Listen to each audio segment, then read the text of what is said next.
हमेशा खुश रहना चाहते हो, उसका एक ही तरीका है। मान लो ये दिन आखिरी है तुम्हारी जिंदगी का।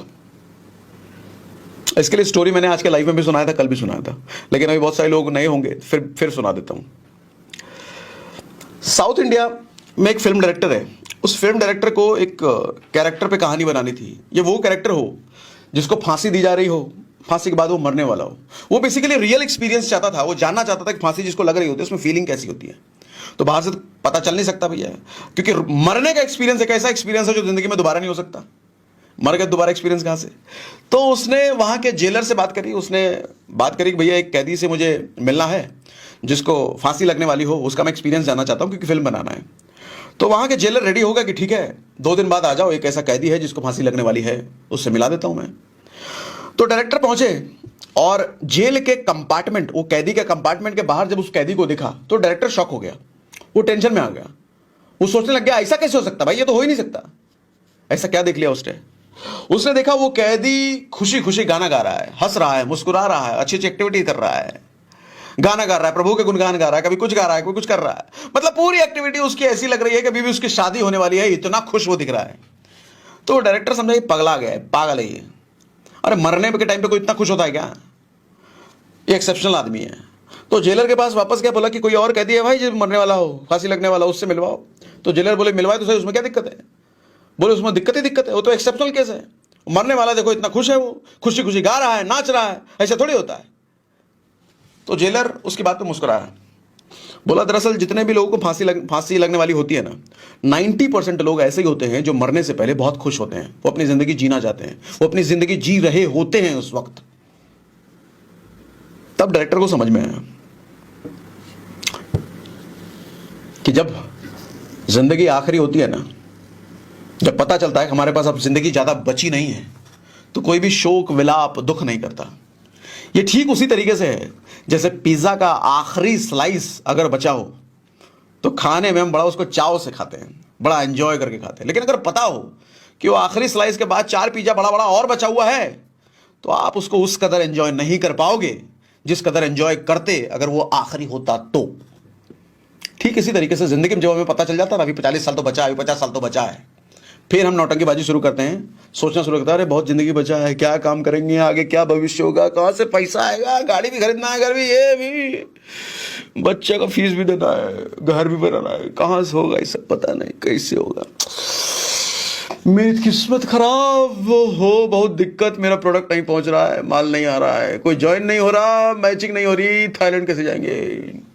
फिर नौटंकीबाजी में आदमी शोक में चला जाता है, टेंशन में रहता है, और फिर ये गुणगान गाता रहता है कि मैं तो बहुत टेंशन है, बहुत टेंशन है, बहुत टेंशन है, और ये टेंशन ले लेके उसको आदत हो जाती है।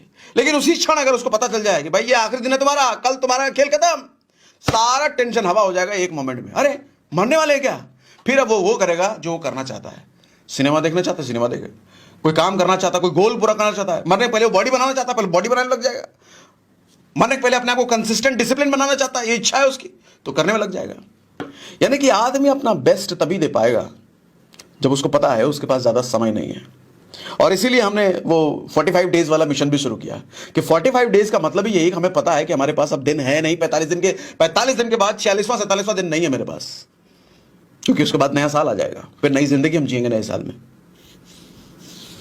कैलेंडर बदल जाएगा।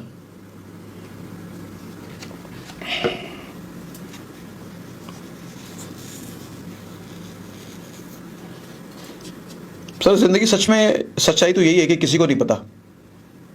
मेरे फादर की डेथ मालूम कैसे हुई थी? मेरे फादर की डेथ ऐसी हुई थी, मेरे फादर बाइक हुआ करता था उस वक्त, हमारे खानदान में किसी के पास कार वार थी नहीं।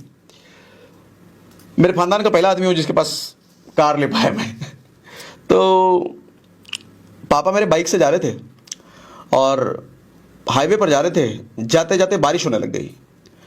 तो अब पापा मेरे हट्टे कट्टे, कहीं कोई दिक्कत नहीं। बारिश से बचने के लिए बाइक को सड़क के किनारे लगाते हैं और वहीं पे एक छोटा सा मंदिर था। बारिश से बचने के लिए वहां मंदिर में जाके छुप गए। बहुत सारे लोग और भी छुपे हुए रुके हुए थे बारिश से बचने के लिए, सोचे बारिश खत्म हो जाएगा तब निकलेंगे। उसी वक्त क्या होता है, एक ऐसा ट्रक वहां से गुजरता है जिस ट्रक का ब्रेक फेल होता है और वो ट्रक उस मंदिर को उड़ा देता है, और उस मंदिर में जितने लोग रुके हुए होते हैं उनमें से कोई भी नहीं बचता। उनमें से एक मेरे पिताजी भी थे। सर मौत इतनी अनसर्टेन होती है, हम सोच के बैठते हैं ना 60 साल है, 50 साल है, 40 साल है, किसी को नहीं पता कितना है। क्या पता अगला सेकंड भी आपके पास ना हो। ऊपर वाले ने क्या किसके लिए सोचा है किसी को नहीं पता। तो ये सिर्फ तरीका नहीं है जिंदगी जीने का, हम ये मान के जिए कि हमारे पास ज्यादा समय नहीं है। ये सिर्फ तरीका नहीं है, यही शायद सोचना भी चाहिए आपको, यही शायद ऊपर वाला करवाना भी चाहता है। शायद इसीलिए ऊपर वाले ने दिन नहीं बताया ना कि कौन से दिन निपटने वाले हो तुम, कब किसकी जिंदगी कब खत्म हो जाए पता नहीं सर। तो काहे को ज्यादा टेंशन लेना है, ये कैसे हो जाएगा, वो कैसे होगा। मस्त रहो, काम करते रहो, अपना बेस्ट देते रहो, जो काम कर रहे हो उसमें बेस्ट दो, प्राउड फील हो, हर रोज रात को सोते हुए यकीन हो कि मैंने अपना बेस्ट दिया है, और चेहरे पे खुशी हो, स्माइल हो सोते हुए, आज तो मजा आ गया जिंदगी जी करके। कल ना भी हो सुबह तो कोई फर्क नहीं पड़ता, आज तो मैंने अपना बेस्ट दिया ना। स्वर्ग जाएंगे, ऊपर जाएंगे, भगवान को कहेंगे बेस्ट दे के आया हूं, नरक नहीं जाऊंगा, स्वर्ग में दे जगह।